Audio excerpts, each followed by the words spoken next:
Voilà, les deux sportifs à côté de l'autre, quelle chance. Avec Grégoire Tournon, on va commencer par le plus triste. Du basket, avec la France qui est privée de la finale de l'Euro, battue par les Espagnols. Alors, les Espagnols qui se sont vengés, William, qui avaient été battus à l'Euro 2013, qui avaient été battus lors de leur mondial chez eux par ces Français. Hier soir à Villeneuve-d'Ascq, une finale intense, une demi-finale intense, regardez, soutenue par 26 922 spectateurs du stade Pierre-Mauroy. Les Bleus ont longtemps dominé, mais à 1 minute 50 de la fin du temps réglementaire, la star espagnole Pau Gasol permet à la Rora de mener d'1 point. À 16 secondes de la fin, William, la France a 3 points de retard rattrapés grâce à Nicolas Batum.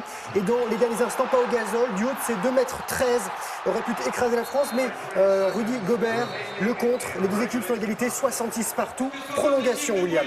Et dans ces prolongations, l'ambiance est électrique. La France va prendre l'avantage, mais Pau Gasol, toujours lui, redonne le sourire aux Espagnols. Le joueur des Chicago Bulls s'offre 2 dunks coup sur coup.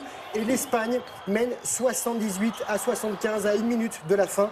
Et là, il va rester 15 secondes, William, 15 secondes à jouer. Nicolas Batum rate 3 lancers francs décisifs.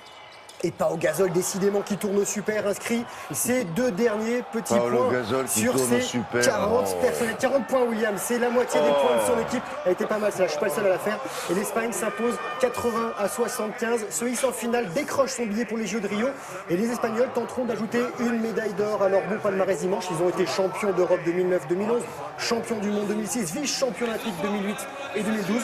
Ils seront opposés soit à la Serbie, soit à la Lituanie. Et ces Français, eux, tenteront de décrocher la médaille de bronze et devront passer par un tournoi qualificatif avant d'aller au JO, espérons, à Rio l'an prochain. Début ce soir de la Coupe du Monde de rugby en Angleterre avec Angleterre-Fidji. Début de la compétition demain pour les Français face à l'Italie. Le 15 tricolore qui a remporté 8 des 10 dernières rencontres face aux Italiens. Et dans le groupe de la France, vice-championne du monde, il y aura la Roumanie, le Canada et l'Irlande. Finale à Twickenham, ce sera le 31 octobre, on espère, avec des Français. Il a fini? Non. Vous me laissez encore un peu de temps, William? Moi, tout le temps que Allez, vous un petit peu de foot, l'Europa League. Il y avait 4 clubs français, une victoire, 3 matchs nuls. On va commencer par la victoire, c'est celle de l'OM sur la pelouse des Néerlandais de Groningen. Marseille qui a réussi son entrée dans la compétition. Victoire 3-0, but de Nkoudou. Puis Ocampos, le gardien peut s'en mordre les doigts. C'était en première mi-temps et conclusion de Romain Alessandrini à l'heure de jeu. Donc on l'a dit, 3-0 pour Marseille. Bordeaux, de son côté en noir, recevait les Anglais de Liverpool. Mené 1-0, les Girondins égalisent dans les dernières minutes par Jussier. Score final donc 1 partout.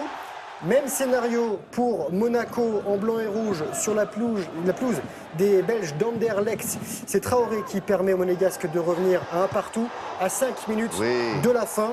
Et encore un match nul, cette fois-ci 2 partout entre Saint-Etienne et les Norvégiens de Rosenborg. Les buts stéphanois sont signés de Beric et penalty de Nolan Roux.